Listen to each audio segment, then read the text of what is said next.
Assalamualaikum warahmatullahi wabarakatuh.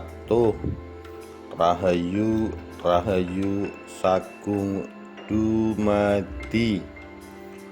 Hubungan terlarang Gendedes dan Ken Arok hingga terjadinya kutukan Empu Purwo.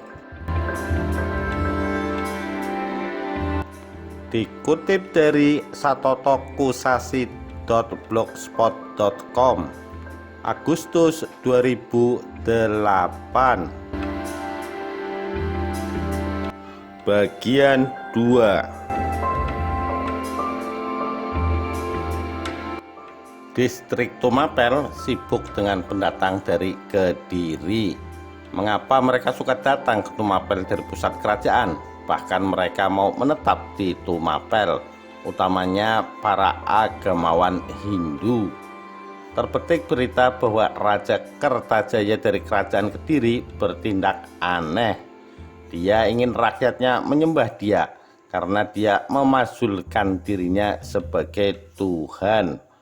Tidak puas sebagai raja, tetapi dia ingin lebih tinggi lagi, Tuhan.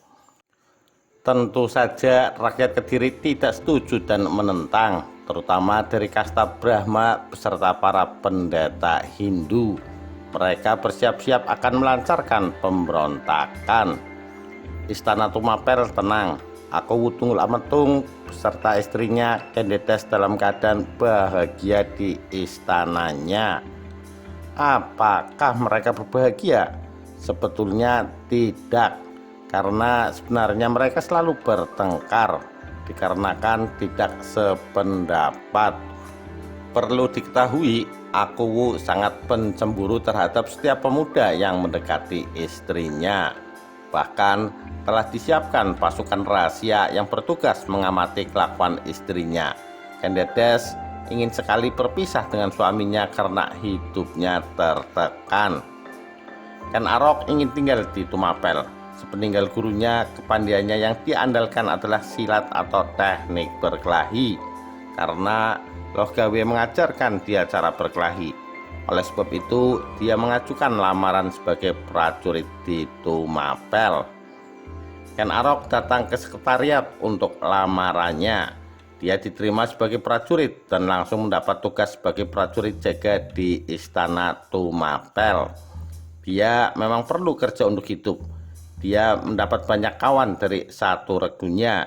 Di antaranya kawannya adalah Kebo Ijo. Pada suatu malam yang sunyi di istana Tumapel, Ken Arok mendapat tugas jaga. Dia melihat gerakan yang mencurigakan dari kamar Akuwu. Seorang wanita keluar dari kamar dan berlari ke halaman istana secepatnya. Nampaknya dia ingin menghindari sesuatu bahaya. Ken Arok mengejar dari belakang. Wanita itu adalah Gendedes. Dia berkelahi dengan suaminya malam itu. Kemudian dia melarikan diri ke luar istana. Akhirnya Ken Arok berhasil menyusul wanita yang ingin melarikan diri itu. Dari belakang mereka menyusul Aku yang ingin menjemput istrinya. Nampaknya Aku ingin berdamai kembali. "Siapakah engkau?" tanya Gendedes kepada Ken Arok. "Aku seorang prajurit jaga, namaku Ken Arok." Kemudian Gendedes diserahkan kembali kepada suaminya oleh Ken Arok. Itulah pengalaman dalam kedinasan militer di istana Tumapel. Untuk kedua kalinya Ken Arok bertemu dengan wanita itu. Kedua pengalaman itu membawa kesan yang mendalam dalam benak Ken Arok. Dia wanita cantik. Aku akan bahagia apabila dapat bersanding dengannya. Hari-hari berlalu. Ken Arok sudah melupakan pertemuannya dengan Gendedes. Akan tetapi pertemuan dengannya kembali terjadi. Kali ini Gendedes aktif menghampiri sang prajurit jaga. "Apakah engkau yang bernama Ken Arok, prajurit jaga yang menangkap aku?" "Ya, benar Tuan Putri. Aku ingin bercakap-cakap secara rahasia denganmu. Aku tahu engkau takut kepada Tunggul suamiku. Aku tahu dia sangat pencemburu. Nah, datanglah ke tempat gudang penyimpanan senjata. itu adalah tempat yang aman. Kita akan bercakap tentang apa, Tuan Putri? Aku perlu bantuanmu. Kemudian Putri Candides segera beranjak pergi. Ken Arok pergi ke tempat yang dimaksud, gudang senjata. Di situ memang benar ada Candides menunggu. Kelihatannya dia sedang cemas. Candides menggandeng tangan Ken Arok dan dibawa masuk ke dalam gudang. Kemudian pintu ditutup. Jangan keras-keras berbicara. Aku takut ada orang yang akan mendengar pembicaraan kita. Baik, Tuan Putri. Aku meminta bantuanmu untuk membunuh suamiku. Alangkah terkejutnya Ken Arok mendengar permintaan itu. Ken Arok diam sesaat. Dia tak sanggup membunuh junjungannya. Bagaimana jika engkau tidak sanggup? Simpanlah rahasia ini dan hubungan kita sampai di sini saja. Apakah Tuan Putri mempunyai kekasih? Jika ya, hamba sarankan serahkan tugas berat ini kepada kekasih Tuan Putri. Untuk mendapatkan putri secantik Tuan Putri, dia harus bekerja keras, bukan santai. Kemudian tugas beratnya dilimpahkan kepada orang lain. Ya, aku punya kekasih, yaitu engkau. Jika engkau mau dengan calon janda yang malang seperti aku, maka aku siap menjadi pendampingmu. Apa? Aku akan menjadi kekasihmu? Shh, jangan keras-keras kamu bicara. Nanti ada orang yang tahu, kita bisa celaka. Tuan Putri, aku setuju sekali karena aku memang jatuh cinta kepadamu. Ken Arok mulai berani kepada junjungannya. Dia mendekati Candides, dipeluknya dan diciumnya. Aku mencintaimu, Candides. Ken Arok pulang ke rumahnya di perumahan prajurit. Sekarang kelakuannya menjadi berubah, lebih banyak termenung dan tidak bisa tidur. Ada tugas berat yang menghadang di mukanya, membunuh Aku Tunggul Ametung. Pembunuhan harus secara rahasia, jika tidak dia bisa dihukum gantung bersama Candides. Pertemuan kedua terjadi lagi di gudang senjata. Ken Arok, kekasihku, kamu harus secepatnya melaksanakan tugasmu. Harus kamu sadari bahwa anak Tunggul Ametung akan lahir. Jika dia lahir dan sudah menjadi besar, baru kamu melaksanakan tugasmu, maka anak itu akan membalas dendam kepadamu. Jadi laksanakanlah sekarang juga sebelum dia lahir. Dan kamu harus menganggap bayi yang akan lahir itu adalah anakmu sendiri. Baiklah kekasihku, kali ini Ken Arok menjadi risau karena tekanan kekasihnya itu. Dia mulai berpikir untuk mencari keris yang sakti mandraguna yang akan dapat menembus kulit Aku Tunggul Ametung. Dia teringat akan Empu Gandring, si pembuat keris sakti. Maka si prajurit jaga meminta izin cuti kepada atasannya guna melihat keluarga yang ditinggalkan. Padahal dia ingin pergi mencari sang pembuat keris Empu Gandring. Ken Arok mendatangi bengkel senjata Empu Gandring. Setelah harga ditetapkan dan persyaratan kondisi keris juga ditetapkan, maka Ken Arok pulang kembali ke Tumapel. 1 bulan kemudian, Ken Arok kembali ke bengkel Empu Gandring untuk melihat proses pembuatan kerisnya. Empu, aku ingin lihat senjata yang ku pesan bulan lalu. Empu dengan senang hati memperlihatkan hasil karyanya.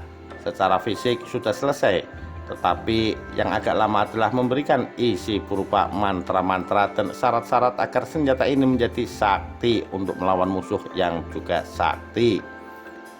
Aku sesungguhnya ingin mendapatkan sekarang juga, karena keperluanku mendesak. Aku malu apabila Tuan kalah dalam laga melawan musuh Tuan yang terkenal sakti.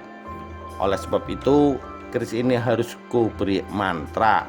Akan kubawa ikut berendam di tengah sungai, di tengah malam pada saat bulan purnama, dan aku akan bacakan mantra-mantra.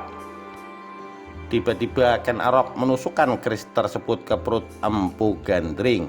Empu Gandring dalam keadaan sekarat mengucapkan kutukan kepada Ken Arok. Aku mengutuk engkau, Ken Arok. Ingatlah kutukanku. Senjata itu akan meminta korban 7 keturunanmu. Semoga dewa ikut mengutuk engkau. Akhirnya Empu Gandring mati. Ken Arok pulang kembali ke asrama prajurit bersama keris buatan Empu Gandring. Keris itu baru beberapa kali dibacakan mantra, tetapi sudah kelihatan angker dan menyeramkan. Kebo Ijo, teman satu regunya, kebetulan pernah melihat keris barunya Ken Arok. Dia berkomentar, "Keris yang bagus, suatu saat aku perlu meminjamnya." "Untuk apa?" "Untuk berkelahi dengan perampok di kampungku. Namanya Sawung Galing." "Ya, aku pernah mendengar nama perampok itu. Aku setuju engkau menumpasnya secara pribadi. Tentara kerajaan pun sudah takut pada Sawung Galing. Tetapi aku percaya jika engkau menggunakan senjata ini, maka Sawung Galing tidak akan dapat berkutik. Jadi kalau begitu aku boleh meminjam kerismu sekarang?" "Boleh, tetapi ada syaratnya." "Apa syaratnya?" "Engkau harus mengaku pada kawan-kawanmu bahwa keris tersebut adalah benar milikmu, bukan milikku." "Syarat yang aneh. Mengapa begitu, Ken Arok?" "Jika engkau mengaku keris itu sebagai barang pinjaman, maka kekuatan sakti di dalam keris itu akan hilang. Engkau akan kalah melawan Sawung Galing." "Oh, begitu. Baiklah, aku dapat mengerti. Aku meminta maaf sebelumnya yang berani mengaku aku pemilik kerismu." "Tidak mengapa, karena hal itu penting sebagai syarat." Maka Kebo Ijo selalu membawa keris itu kemana-mana dan dibanggakan sebagai dia yang punya. Dia mengaku bahwa keris itu adalah harta warisan dari kakeknya. Dia giat berlatih silat untuk menghadapi Sawung Galing. Setelah dirasakan sudah cukup berlatih, dia bersiap-siap untuk pulang kampung guna bertarung. Sawung Galing sudah menguasai kampung Kenanga. Bahkan rakyat sudah tidak membayar pajak lagi kepada Raja Kediri, tetapi kepada Sawung Galing. Pengawal-pengawalnya banyak, seolah-olah mereka adalah prajuritnya. Beberapa kali prajurit Kediri menyerang Sawung Galing, tetapi tidak berhasil mengalahkannya. Sawung Galing mempunyai senjata andalan, yaitu sebuah cemeti yang bertuah. Cemetinya dapat melilit keris atau pedang musuh yang kemudian terampas. Kedatangan Kebo Ijo disambut oleh rakyat dan kepala desa. Mereka sudah mendapat kabar bahwa Kebo Ijo akan menantang berkelahi pada Sawung Galing. Kepala desa sebagai perantara memberitahukan Sawung Galing akan hal tantangan tersebut. "Suruh dia pulang dan katakan kepada ibunya agar menjaga anaknya supaya jangan nakal," kata Sawung Galing. Pendek cerita, maka duel sudah ditetapkan tempat dan waktunya. Persyaratan juga sudah dibicarakan. Salah satunya adalah anak buah Sawung Galing tidak boleh membantu tuannya. Kebo Ijo menyerang lebih dulu dengan tusukan keris yang bertubi-tubi. Sawung Galing mundur selangkah dan kemudian menyabetkan cemetinya. Keris Kebo Ijo dapat dililit oleh cemeti dan kemudian terampas. Semua penonton terperangah dan kecewa. Bagaimana senjata jagonya dapat dirampas? Kebo Ijo mengeluarkan keris kedua, yaitu keris yang dibuat oleh Empu Gandring. Kemudian dia menyerang kembali. Lagi-lagi cemeti melilit kerisnya, tetapi kali ini cemeti Sawung Galing putus, tersobek oleh keris. Tampak Sawung Galing pucat mukanya. Kebo Ijo menyerang lebih bernafsu. Kerisnya berhasil bersarang pada perut Sawung Galing dengan mudah. Nampaknya sudah hilang kesaktiannya, mungkin karena senjata andalannya sudah putus. Kebo Ijo menyerang kembali secepat kilat, dan kali ini kerisnya bersarang tepat di dada Sawung Galing. Maka Sawung Galing tumbang dan mati. Satu anak buahnya melompat ke atas podium guna menuntut balas, tetapi dengan mudah dapat dikalahkan. Yang lainnya ketakutan, tidak berani menuntut balas. Mereka meminta izin untuk membawa jenazah tuannya dengan sopan. Semua orang berteriak gembira menyambut kemenangan Kebo Ijo. Mereka terheran-heran dengan keris Kebo Ijo yang dapat memutuskan cemeti Sawunggaling. Kebo Ijo diarak menuju kantor kepala desa guna dinobatkan sebagai pahlawan kerajaan. Semua orang bangga karena Kebo Ijo adalah penduduk asli desa Kenanga. Sudah sepantasnya dia bertindak mengamankan kampungnya sendiri. Sejak itu Kebo Ijo menjadi terkenal bersama kerisnya yang sakti. Banyak teman-teman seangkatan kalangan militer yang ikut memeriksa keris sakti itu. Mereka kagum dan menanyakan dari mana dia mendapatkan keris itu. Belinya di mana? Siapa yang memberi mantra-mantra dan lain sebagainya. Senjata itu adalah barang warisan dari kakekku. Itu adalah jawaban Kebo Ijo. Karena Kebo Ijo selalu ingat pesan Ken Arok bahwa keris itu harus diakui sebagai kepunyaannya. Kembali Ken Dedes menemui kekasih gelapnya di gudang senjata. Ken Arok, bertindaklah sekarang juga. Kandunganku semakin besar. Kamu ini seorang prajurit yang pengecut nampaknya. Hayo cepat laksanakan jika engkau tidak mau disebut sebagai prajurit pengecut. Sabar kekasihku, sesungguhnya aku sedang mengatur strategi agar perbuatan kita tidak ketahuan. Aku akan laksanakan dalam beberapa hari lagi. Pada suatu malam yang sunyi, seorang pencuri masuk ke dalam rumah Kebo Ijo. Dia memakai masker penutup muka. Dia berhasil memasuki kamar tidur Kebo Ijo, mengambil kerisnya dan kabur. Kebo Ijo sedang tidur nyenyak, akan tetapi istrinya masih bangun dan melihat pencuri masuk. Dia pura-pura tertidur karena dia tahu pencuri itu adalah Ken Arok, sahabat suaminya. Untuk apa dia mengambil keris kepunyaannya sendiri dengan jalan seperti itu? Kemudian pencuri itu datang ke istana, masuk ke kamar Akuwu dan membunuh Akuwu yang sedang tidur. Ken Dedes tahu ada orang yang membunuh suaminya, tetapi dia diam saja. Setelah si pembunuh selesai dengan pekerjaannya dan kemudian lari, baru dia pura-pura terkejut dan berteriak-teriak, "Tolong, tolong, ada orang masuk ke dalam kamar. Tolong, ada pencuri." Beberapa prajurit jaga berlari ke kamar Akuwu. Mereka mendapatkan Akuwu sudah mati dengan sebilah keris masih tertancap di dadanya. Apakah Tuan Putri juga dianiaya oleh orang itu? Tidak, aku beruntung tidak diapa-apakan.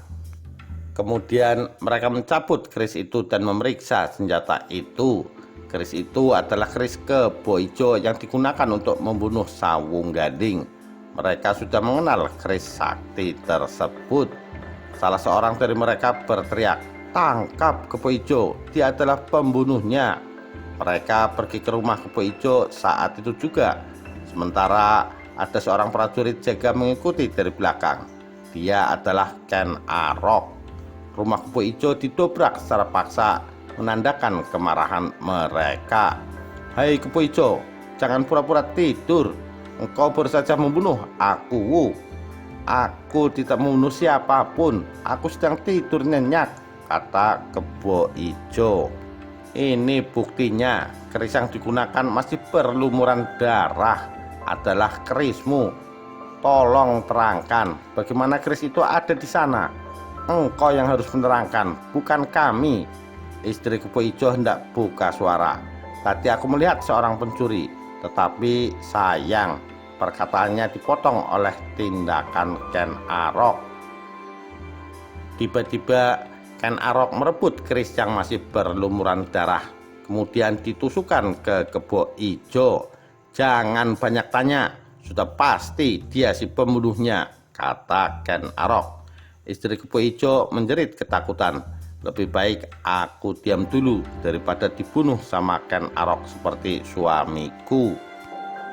Istrinya hanya dapat menangis ketakutan. "Oh Dewa yang Agung, tolonglah aku. tunjukkanlah kepada mereka siapa yang salah dan siapa yang benar. Ini sudah pasti pembunuhan politik untuk merebut kekuasaan. Pelakunya adalah Ken Arok, pikir istri Kebo Ijo. Tumapel berkabung karena aku mendapat musibah. Dia telah dibunuh oleh Kebo Ijo. Upacara pemakaman dipimpin oleh pejabat yang mewakili, diikuti oleh Ken Dedes dan Ken Arok.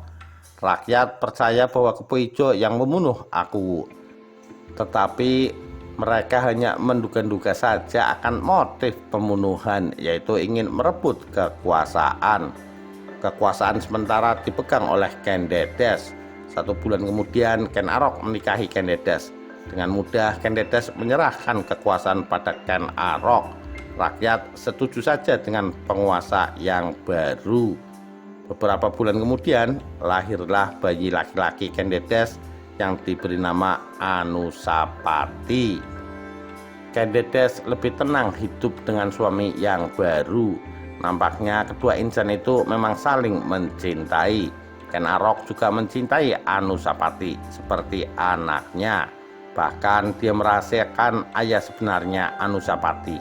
Anusapati juga tidak pernah menanyakan ayahnya yang sebenarnya. Ken Arok adalah ayahnya.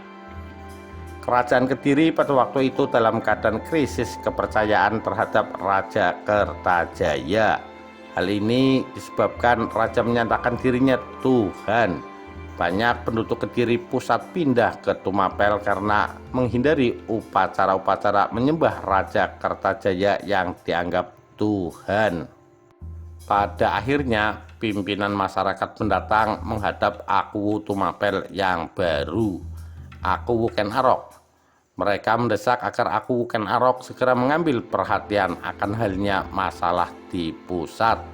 Ken Arok, kami melaporkan bahwa semua orang resah dikarenakan raja kita menganggap dirinya sebagai Tuhan. Dia tidak puas dihormati sebagai raja, tetapi ingin dihormati dan disembah sebagai Tuhan.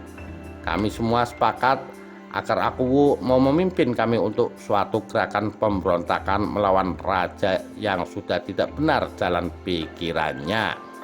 Apakah aku bersedia? Ken Arok diam sejenak, kemudian bertanya, apa keuntunganku di dalam pemberontakan ini? Bila kita menang, maka Anda adalah raja kami yang baru. Baiklah, semoga dewa-dewa berpihak kepada kita. Setelah persiapan yang matang, maka barisan pemberontak di bawah pimpinan Ken Arok melakukan serangan ke istana Kediri. Betul bahwa para dewa berpihak kepada Ken Arok karena Raja Kertajaya dapat ditumbangkan dengan mudah. Nampaknya semua rakyat sudah muak akan upacara penyembahan raja yang dianggap Tuhan. Rakyat berpihak kepada Ken Arok. Ken Arok dinobatkan sebagai raja. Kerajaan Kediri runtuh dengan raja terakhir, Raja Kertajaya. Nama kerajaan diganti menjadi Kerajaan Singosari. Dengan raja pertamanya adalah Ken Arok. Anak Raja Kertajaya yang bernama Jayakatwang melarikan diri masuk hutan bersama keluarga kerajaan. Jayakatwang masih terlalu muda untuk ikut dalam percaturan politik. Yang penting bagi dia adalah selamat dari kejaran musuh. Sekarang Ken Arok menjabat kedudukan raja. Hal ini sesuai dengan skenario para dewa seperti yang diutarakan oleh Loh Gawe. Selanjutnya, dari skenario yang dibuat para dewa adalah membuat rakyat Jawa menjadi makmur. Timbul pemikiran Raja Ken Arok untuk membuka diri dengan pergaulan internasional. Maka untuk itu dibuat pelabuhan laut di Tuban. Cita-cita Ken Arok adalah kerajaan Singosari sebagai kerajaan bahari, menguasai lautan dan membasmi para perampok yang mengganggu perdagangan. Maka dibangun angkatan laut. Pelabuhan Tuban berfungsi dengan baik, ditandai dengan kunjungan pedagang-pedagang asing dari tanah Melayu, Sumatera, Malaka, Riau, dan bahkan Cina dan Arab. Rakyat merasakan kemakmuran dengan perdagangan internasional tersebut. Rakyat ikut aktif berdagang hasil bumi dan rempah-rempah. Raja Ken Arok semakin kaya, maka dibangun istana yang baru, Istana Singosari. Beberapa tahun kemudian, Anusapati mempunyai adik bernama Mahisa Wongateleng. Anusapati senang mendapatkan teman bermain. Kerajaan Singosari di bawah Raja Ken Arok mengalami kemajuan ekonomi. Rakyat makmur di bidang politik. Kerajaan melakukan ekspansi sehingga tapal batas kerajaan semakin lebar dan menaklukkan kerajaan kecil di luar Jawa seperti Madura dan Bali. Sesungguhnya Ken Dedes mencintai suaminya yang baru, Ken Arok. Akan tetapi Ken Arok memiliki wanita lain sebagai selir, Ken Umang. Maka hubungan kedua insan agak retak. Ken Dedes sangat cemburu dengan selir itu.